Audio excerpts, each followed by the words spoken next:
My name is Professor Dr. Muhammad Suhail Khan and I am Assistant Professor in DDS in Government Science College, Karachi.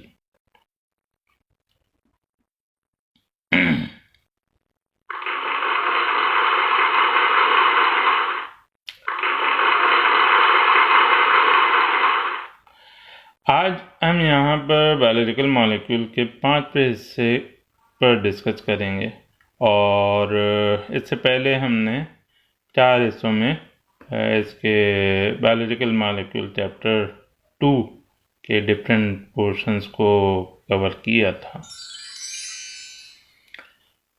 इससे पहले protein, water molecule और introduction to biology वगैरह के हवाले से हम इस पर बात कर चुके हैं। आज हम बात करेंगे पार्ट 5 की और ये पार्ट 5 कार्बोहाइड्रेट्स पर मुश्तमिल है।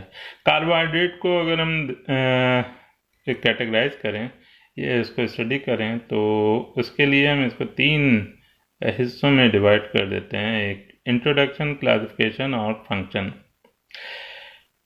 क्लासिफिकेशन के हवाले से जब हम बात करते हैं तो इसकी 3 क्लासेस हम हमारी टेक्स्ट बुक में हैं, जिसमें मोनोसेक्राइड, ओलिगोसेक्राइड और पॉलीसेक्राइड। मोनोसेक्राइड की फर्दर फिर 2 टाइप्स हो जाती हैं on the basis of functional group और carbon atom, number of carbon atom. Functional group के बेसिस पर ये एल्डोसिस और कीटोसिस कहलाती हैं और इसकी ये डिफरेंट एग्जाम्पल्स हैं। जबकि नंबर ऑफ कार्बन एटम के हवाले से अगर हम देखें तो 3 कार्बन पर मुश्तमिल ट्रायोसिस कहलाते हैं, 4 कार्बन एटम वाले टेट्रोसिस और 5 वाले पेंटोसिस और फिर हेक्सोसिस 6 और हेप्टोसिस 7। जबकि ओलिगोसेक्राइड की यहाँ पर 3 एग्जाम्पल्स को हम कवर करेंगे, जिसमें सुक्रोज, लैक्टोज और माल्टोज हैं। और पॉलीसेक्राइड में हमारे पास स्टार्च, ग्लाइकोजन और सेलुलोज है। फिर उसके बाद कार्बोहाइड्रेट के फंक्शंस के हवाले से भी हम बात करेंगे यहाँ पर कि इसमें कार्बोहाइड्रेट के फंक्शन जो हैं वो स्ट्रक्चरल भी होते हैं, एनर्जी स्टोरेज के हवाले से भी हैं और बायोलॉजिकली एक्टिव भी होते हैं। बायोलॉजिकली एक्टिव के लिए फिर ये इसमें मुख्तलिफ प्रोटीन्स ऐड हो जाती हैं और ये मिलकर उसके लिए काम करते हैं, जैसे ट्रांसपोर्ट है, रेगुलेटरी फंक्शन है, कैटालाइटिक प्रॉपर्टीज़ हैं, इम्यून रिस्पॉन्सेज हैं, सेल डिफ्रेंसिएशन है, सेल लुब्रिकेशन एंड सपोर्टिव है। फिर उसके बाद सेल मेम्ब्रेन है, clotting factor, protective cellular coat protein वगैरह। कार्बोहाइड्रेट को हम देखें तो यहाँ पर ये कार्बन और हाइड्रेट पर मुश्तमिल होता है। हाइड्रेट के मायने वाटर के हैं और हाइड्रेट अगर वाटर है तो वाटर का फार्मूला H2O है, और अगर H2O है तो इसका मतलब ये कि कार्बोहाइड्रेट में हाइड्रोजन और ऑक्सीजन 2:1 के रेशो से पाए जाएंगे। इसके अलावा ये स्टोरेज सब्सटेंसेस का भी काम करते हैं और ये मुख्तलिफ बिल्डिंग मटेरियल भी बनाते हैं जो लिविंग सेल्स में रिक्वायर्ड होते हैं। इसके अलावा कार्बोहाइड्रेट के जो सेल हैं उसमें ये तकरीबन 1% पाए जाते हैं कार्बोहाइड्रेट, और ये स्वीट होते हैं सिवाय पॉलीसेक्राइड के जो स्वीट नहीं होता। इसकी 3 क्लासेस होती हैं, मोनोसेक्राइड, ओलिगोसेक्राइड और पॉलीसेक्राइड। यहाँ पर हम बात करते हैं मोनोसेक्राइड की। मोनोसेक्राइड में अगर हम देखें तो ये वाइट इन कलर होते हैं। इसके अलावा ये क्रिस्टलाइन स्टेट होती है और सॉलिड मटेरियल होते हैं। इनका भी टेस्ट स्वीट होता है और ये फ्रूट्स और वेजिटेबल में पाए जाते हैं। इनका जनरल फार्मूला CnH2n है।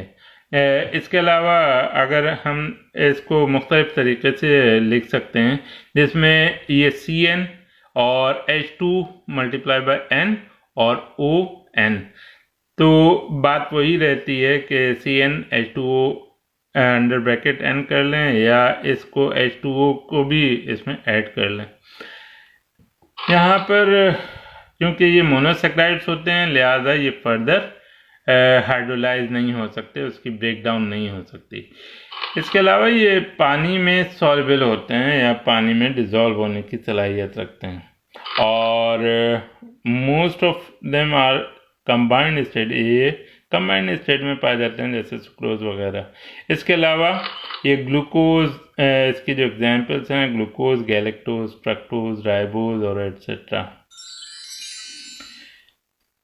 यहाँ पर on the basis of carbon atom, जैसा कि हमने पिछली स्लाइड्स में बात की थी कि इसको हम फर्दर भी डिवाइड कर सकते हैं, उसको क्लासिफाई कर सकते हैं और उसमें एक जो है वो नंबर ऑफ कार्बन एटम के हवाले से है और नंबर ऑफ कार्बन एटम के हवाले से हम देखें तो ये ट्रायोज यानी जिसमें 3 कार्बन होते हैं और ये ग्लाइसरल्डिहाइड, ग्लाइसरोज या ग्लाइसरोज, इसके अलावा डाइहाइड्रोक्सी एसीटोन, ये इसकी एग्जांपल्स हैं।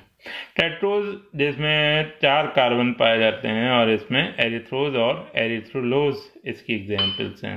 इसी तरह पेंटोज में 5 कार्बन एटम पाए जाते हैं और इसकी एग्जांपल राइबोज और राइबोलोज है। 6 कार्बन एटम वालों में ग्लूकोज, फ्रक्टोज और गैलेक्टोज शामिल है, जबकि हेप्टोज जो कि 7 कार्बन एटम पर मुश्तमिल होती है उसमें ग्लूकोहेप्टोज और सीडोहेप्टोज शामिल है। अब हम बात करते हैं यहाँ पर फंक्शनल ग्रुप के बेसिस पर इसकी क्लासिफिकेशन की।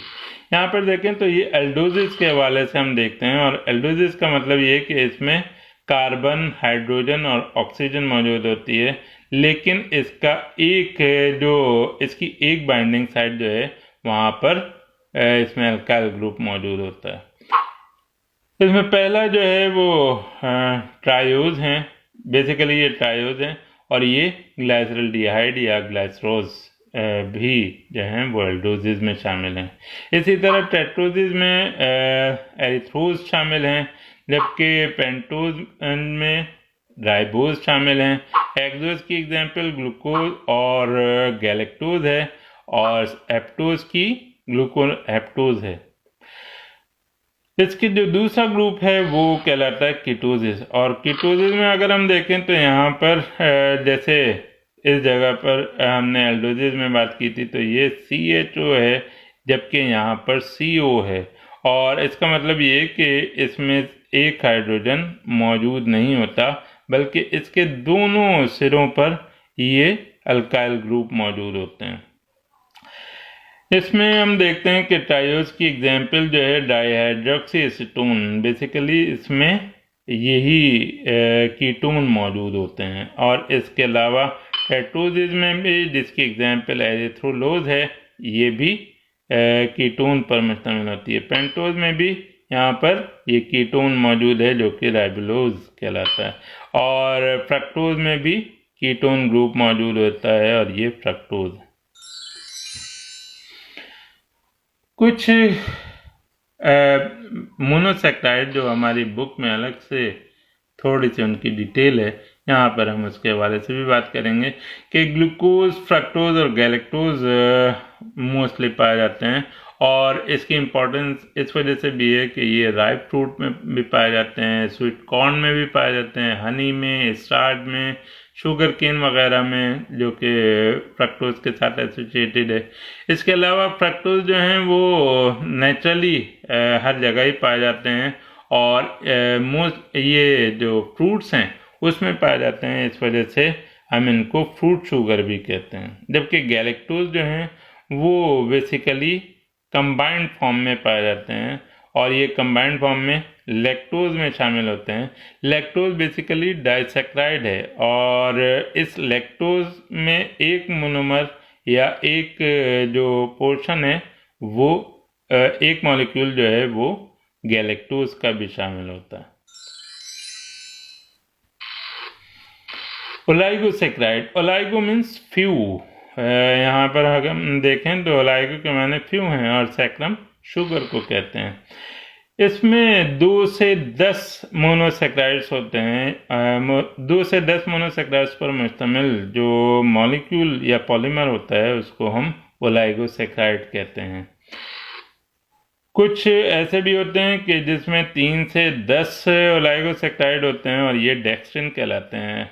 अगर यहाँ पर देखें तो इसमें कोई ज़्यादा डिफरेंस नहीं है, लेकिन ये जो डेक्स्ट्रिन्स कहलाते हैं ये बेसिकली सिंथेटिक होते हैं और इनको हम कमर्शियली प्रिपेयर कर सकते हैं या हमारी लैब में भी तैयार होते हैं।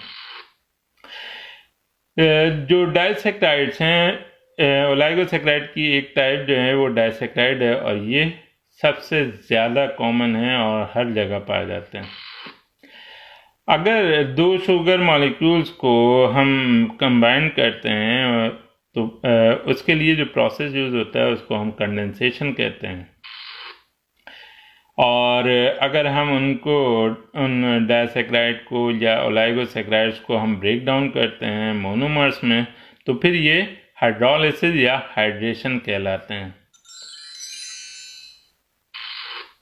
ओलाइगोसेक्राइड की एक एग्जाम्पल है माल्टोज। और माल्टोज में अगर हम देखें तो ये 2 ग्लूकोज मॉलिक्यूल्स हैं और ये 2 ग्लूकोज मॉलिक्यूल्स को जब हम आपस में कंबाइन करते हैं तो यहाँ पर कंडेंसेशन का प्रोसेस या जिसको हम डिहाइड्रेशन कहते हैं वो होता है और उसके नतीजे में यहाँ पर जो डाइसेक्राइड बनता है उसमें उसको हम माल्टोज कहते हैं।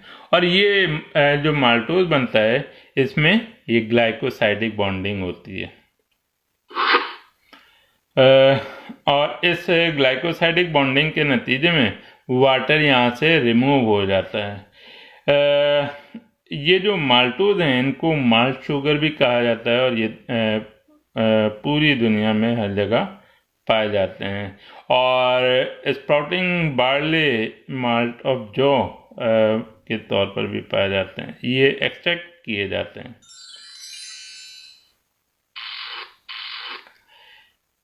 ओलाइगोसेक्राइड की जो एक और एग्जाम्पल है वो है लैक्टोज। और लैक्टोज में हम यहाँ पर गैलेक्टोज और ग्लूकोज को कंबाइन करते हैं और कंबाइन करने के बाद इसमें भी वही कंडेंसेशन या डिहाइड्रेशन का प्रोसेस है। डिहाइड्रेशन के मायने इसमें से वाटर मॉलिक्यूल रिमूव हो जाता है, यानी इन दोनों में से एक में से हाइड्रोजन और दूसरे में हाइड्रोक्सिल रिमूव होगा, जिसके नतीजे में यहाँ पर ये बाइंड हो जाएंगे और ये ग्लाइकोसाइडिक बॉन्डिंग होगी और आखिर में जो प्रोडक्ट बनेगी वो लैक्टोज कहलाएगी। लैक्टोज सिर्फ मिल्क में पाए जाते हैं और इसको मिल्क शुगर भी कहते हैं। ओलाइगोसेक्राइड की जो थर्ड एग्जाम्पल है उसको हम कहते हैं सुक्रोज। और सुक्रोज में फ्रक्टोज और ग्लूकोज को हम कंबाइन करते हैं और इसमें भी वही कंडेंसेशन या डिहाइड्रेशन का प्रोसेस होता है जिसमें वाटर रिमूवल होती है और फिर ये मिलकर एक और मॉलिक्यूल बनाते हैं। यहाँ पर जो मिलते हैं वो भी ग्लाइकोसाइडिक बॉन्डिंग की वजह से मिलते हैं और ये सुक्रोज बनाते हैं। इस प्रोडक्ट को हम सुक्रोज कहते हैं। ये मोस्टली प्लांट्स में पाया जाता है और इसके अलावा शुगर केन में या बीट रूट में भी पाया जाता है। ओलाइगोसेक्राइड से ये ओलाइगोसेक्राइड्स बनते कैसे हैं? बेसिकली अगर हम देखें तो यहाँ पर ये दो जो रिंग स्ट्रक्चर हैं वो एक गैलेक्टोज का है और एक ग्लूकोज का। इससे मावरा के ये कौन सा मॉलिक्यूल है, गैलेक्टोज या ग्लूकोज है, इन दोनों में जो इम्पोर्टेंट चीज़ है वो ये हाइड्रोक्सिल है। और इन हाइड्रोक्सिल में यहाँ पर होता ये है कि जब ये इनमें कंडेंसेशन का प्रोसेस होता है तो यहाँ से एक हाइड्रोक्सिल और दूसरा जो हाइड्रोजन आयन है वो इसमें से लिया जाता है और बाकी रह जाने वाला जो स्ट्रक्चर अब यहाँ पर ये ऑक्सीजन फ्री हो जाता है और ये ऑक्सीजन फ्री होने के बाद ये इसके साथ बॉन्ड बनाता है जिसको हम ग्लाइकोसाइडिक बॉन्डिंग कहते हैं। इस तरीके से बहुत सारे डाइसेक्राइड और डाई से पॉलीसेक्राइड्स बनते हैं। यहाँ पर पॉलीसेक्राइड्स के हवाले से अभी अगर हम बात करें तो पॉली के मायने मैनी यानी मोर देन वन है, और सैक्रम शुगर को कहते हैं। ये हाई मॉलिक्यूलर वेट होता है इनका, और कंडेंसेशन या डिहाइड्रेशन के नतीजे में बहुत सारे जो मोनोसेक्राइड्स हैं वो एक पॉलीसेक्राइड बनाते हैं या पॉलीमर बनाते हैं। या बाज़ दफ़ा ऐसा भी होता है कि अगर कोई पॉलीमर है उसकी हम हाइड्रोलिसिस करें तो उसके नतीजे में यहाँ पर बहुत सारे मोनोसेक्राइड्स बन जाते हैं। यहाँ पर इसकी एग्जांपल्स हैं, जैसे स्टार्च है, स्टार्च जो प्लांट्स में पाई जाती है और इसमें अभी हम डिस्कस करेंगे। इसके अलावा सेलुलोज है, और सेलुलोज के अलावा ग्लाइकोजन है। ये तीनों एग्जांपल्स हैं इस पॉलीसेक्राइड्स की। अब हम यहाँ पर बारी बारी देखते हैं कि ये किस तरीके से होता है। मिसाल के तौर पर ये स्टार्च है, और स्टार्च में अगर हम देखें तो ये कुछ मॉलिक्यूल हैं। जिस तरीके से यहाँ पर ये शुगर मॉलिक्यूल्स हैं, ये ग्लूकोज के मॉलिक्यूल्स हैं, इनको हम यहाँ पर प्रोसेस करते हैं जिसके जो कि कंडेंसेशन या डिहाइड्रेशन प्रोसेस कहलाता है, और यहाँ से वाटर रिमूव हो जाता है। वाटर रिमूव होने के बाद यहाँ पर ये कंबाइंड हो जाते हैं, और यहाँ पर ये पेप्टाइड बॉन्डिंग होती है जो कि यहाँ पर रेड कलर से नज़र आ रही है, और फिर इस तरीके से ये बहुत बड़ा सा एक मॉलिक्यूल बन जाता है। यहाँ पर तो अलामती तौर पर ये 3 मॉलिक्यूल बताए गए हैं, लेकिन इस तरीके से बहुत सारे जब मॉलिक्यूल्स या मोनोमर्स आपस में बाइंड होते हैं तो ये पॉलीमर्स बनाते हैं। ये पॉलीमर्स या तो अनब्रांच्ड होंगे या ब्रांच्ड होंगे। अगर ये अनब्रांच्ड हैं तो ये अमाइलोज बनाएंगे, और अगर ब्रांच्ड होंगे तो ये अमाइलोपेक्टिन बनाएंगे। मिसाल के तौर पर यहाँ पर देखें तो ये अमाइलोज है जो सिंगल चेन पर मुश्तमिल होता है, जबकि अमाइलोपेक्टिन जो है ये ब्रांच्ड होता है, और ये जो आपके क्लोरोप्लास्ट है, क्लोरोप्लास्ट में यहाँ पर पाए जाते हैं। इसकी सिग्निफिकेंस ये है कि ये फूड मटेरियल जो रिजर्व फूड मटेरियल है हायर प्लांट्स में, वो इसी की वजह से होता है। इसके अलावा cereals, legumes, potatoes and other vegetables में भी ये पाए जाते हैं। ये वाटर में इंसॉल्युबल होते हैं, और ये सिंपल शुगर में कन्वर्ट हो सकते हैं। इसके अलावा मॉलिक्यूल्स ऑक्सीडाइज टू प्रोड्यूस, और ये सिंपल मॉलिक्यूल्स में कन्वर्ट होने के बाद ये एनर्जी प्रोड्यूस करने की सलाहियत रखते हैं। इसके अलावा जो डिफरेंट मॉलिक्यूल्स हैं, डिफरेंट बायोमॉलिक्यूल्स हैं, उसके मेटाबॉलिज्म में भी रोल प्ले करते हैं। पॉलीसेक्राइड की एक और एग्जांपल सेलुलोज है। ये सेलुलोज भी हम देखते हैं कि ये प्लांट्स में पाया जाता है, और सेलुलोज सेल वॉल आपने नाम सुना होगा, और इसमें ये माइक्रोफिब्रिल, और माइक्रोफिब्रिल से ये माइक्रोफिब्रिल जो है वो बहुत सारे सेलुलोज मॉलिक्यूल्स पर मुश्तमिल होता है, और ये सेलुलोज मॉलिक्यूल जो हैं ये बहुत सारे जो मोनोमर्स हैं जो कि मोस्टली बीटा ग्लूकोज होते हैं उस पर मुश्तमिल होते हैं।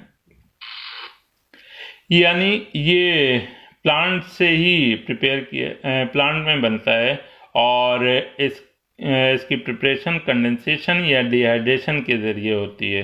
यानी इसमें वाटर रिमूवल होगा, ये मोनोमर्स में से अगर वाटर रिमूव करेंगे तो ये कंबाइंड होंगे और ये पॉलीमर्स बनाएंगे।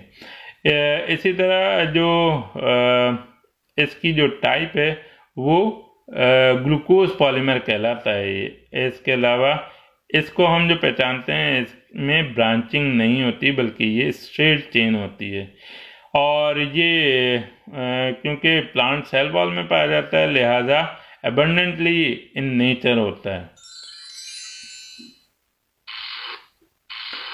पॉलीसेक्राइड की जो थर्ड टाइप है वो है ग्लाइकोजन, और ये ग्लाइकोजन जो है एनिमल सेल में होते हैं, और इस तरीके से माइटोकॉन्ड्रिया ये एक सेल का स्ट्रक्चर है जिसमें आप देख सकते हैं कि ये जो ब्लैक कलर आके आप स्ट्रक्चर देख रहे हैं ये बेसिकली ग्लाइकोजन ग्रेन्यूल्स हैं। और ये ग्लाइकोजन ग्रेन्यूल जो हैं वो इस तरीके से ब्रांच्ड स्ट्रक्चर होते हैं। जबकि हमने यहाँ पर जो पिछली स्लाइड है उसमें हमने बात की थी कि सेलुलोज की जब हम बात करते हैं तो वो अनब्रांच्ड होता है, लेकिन ये एनिमल्स में होते हैं और ये ब्रांच्ड होते हैं। ये भी रिजर्व फूड मटेरियल के तौर पर इस्तेमाल होता है। इसके अलावा इसको हम एनिमल स्टार्च भी कहते हैं। ये वाटर में इंसॉल्युबल होता है और ये ग्रैन्युलर फॉर्म में होता है। और ये जो आपके प्लांट्स में जो स्टार्च होती है उससे रिजेंबल करता है। इसके अलावा ये bacteria, fungi, liver, muscles tissues और एनिमल्स में पाया जाता है। फंक्शंस ऑफ कार्बोहाइड्रेट की बात करें तो इसमें 3 तरह के फंक्शंस हैं। एक स्ट्रक्चरल फंक्शन होता है जिसमें सेलुलोज होता है या काइटिन होती है। ये मुख्तलिफ एनिमल्स में पाई जाती है, जबकि सेलुलोज जो है वो प्लांट्स में पाया जाता है और ये उसका जो उसकी शेप बनाते हैं। जबकि एनर्जी स्टोरेज में ग्लाइकोजन और स्टार्च शामिल हैं जो कि एनर्जी प्रोवाइडर हैं। जबकि कुछ ऐसे भी होते हैं कि जो मुख्तलिफ जो बायोमोलिक्यूल्स हैं उनके साथ कंबाइंड होने के बाद बायोलॉजिकली एक्टिव हो जाते हैं और बायोलॉजिकली एक्टिव होने के बाद उनके काफ़ी फंक्शंस होते हैं। मसलन यहाँ पर कुछ ऐसे हैं कि जो ट्रांसपोर्ट का काम करते हैं, ये ग्लाइकोप्रोटीन्स कहलाते हैं और ये ग्लाइकोप्रोटीन्स में ट्रांसफेरेंस शामिल है। इसी तरह रेगुलेटरी फंक्शन में जिसको हम हार्मोन्स, डिफरेंट हार्मोन्स के नाम से जानते हैं, जैसे फॉलिकुलर स्टिमुलेटिंग हार्मोन है, ल्यूटिनाइजिंग हार्मोन है या थायराइड स्टिमुलेटिंग हार्मोन है, ये तमाम के तमाम ग्लाइकोप्रोटीन हैं, लेकिन ये रेगुलेटरी फंक्शन करते हैं। इसी तरह कुछ ऐसे भी हैं कि जो कैटालाइटिक प्रॉपर्टीज रखते हैं, ये भी ग्लाइकोप्रोटीन्स होते हैं, जैसे राइबोन्यूक्लियेज है या अल्फा माइलेज वगैरह। इम्यून रिस्पांस के लिए भी ग्लाइकोप्रोटीन्स होते हैं, जिसमें एंटीबॉडीज, जिसको आप इम्यूनोग्लोबुलिन कहते हैं।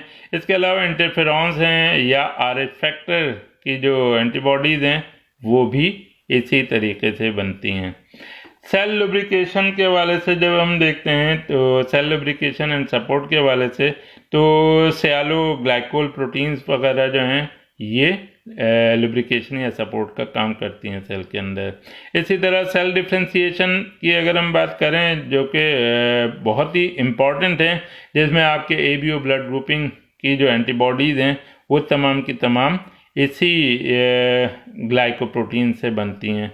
और इसी तरह cell membrane clotting factors, protective cellular coat वगैरह जो हैं, जैसे ग्लाइकोकैलिक्स है, फिब्रिनोजन है, प्रोथ्रोम्बिन वगैरह है, ये तमाम के तमाम भी इसमें कार्बोहाइड्रेट मौजूद होते हैं। इस हवाले से कुछ इम्पोर्टेंट क्वेश्चंस जो बन सकते हैं मेरी नज़र में वो ये हैं। मसलन what are carbohydrate, classify them, it with examples, give the functions of carbohydrate. या इस पे एक और क्वेश्चन ये बन सकता है कि what are the monosaccharides, give their types with examples. या हम इसको ये भी देख सकते हैं कि differentiate glucose, fructose and galactose, यानी ये कहाँ कहाँ पाए जाते हैं। एक और क्वेश्चन बनता है कि what are oligosaccharides, how they prepare, जैसे ग्लाइकोसाइडिक बॉन्डिंग वगैरह जो बनती है, गिव देयर 3 एग्जांपल्स। इसी तरह जो define and describe carbohydrate in detail with their functions. फिर उसके बाद एक क्वेश्चन ये भी बन सकता है कि differentiate the aldoses and ketoses, give their examples. फिर what are polysaccharides, how they prepare, give their examples. यहाँ पर इससे पहले भी ये इस तरह का क्वेश्चन रिपीट हुआ है, लेकिन ये ओलाइगोसैकराइड के हवाले से है। यहाँ पर भी वो ग्लाइकोसाइडिक बॉन्डिंग पूछी है। इसके अलावा शॉर्ट नोट ऑफ कार्बोहाइड्रेट भी बन सकता है। और lastly differentiate the two types of starch polymers, possibility है, लेकिन ये तो जो क्वेश्चंस हैं ये इस हवाले से अगर हम देखें तो ये काफ़ी कुछ कवर अप कर लेते हैं। आई होप कि ये जो लेक्चर है आप लोगों के लिए बेनिफिशियल होगा, और इस उम्मीद के साथ कि आइंदा फिर मिलेंगे, उस वक्त तक के लिए इजाज़त।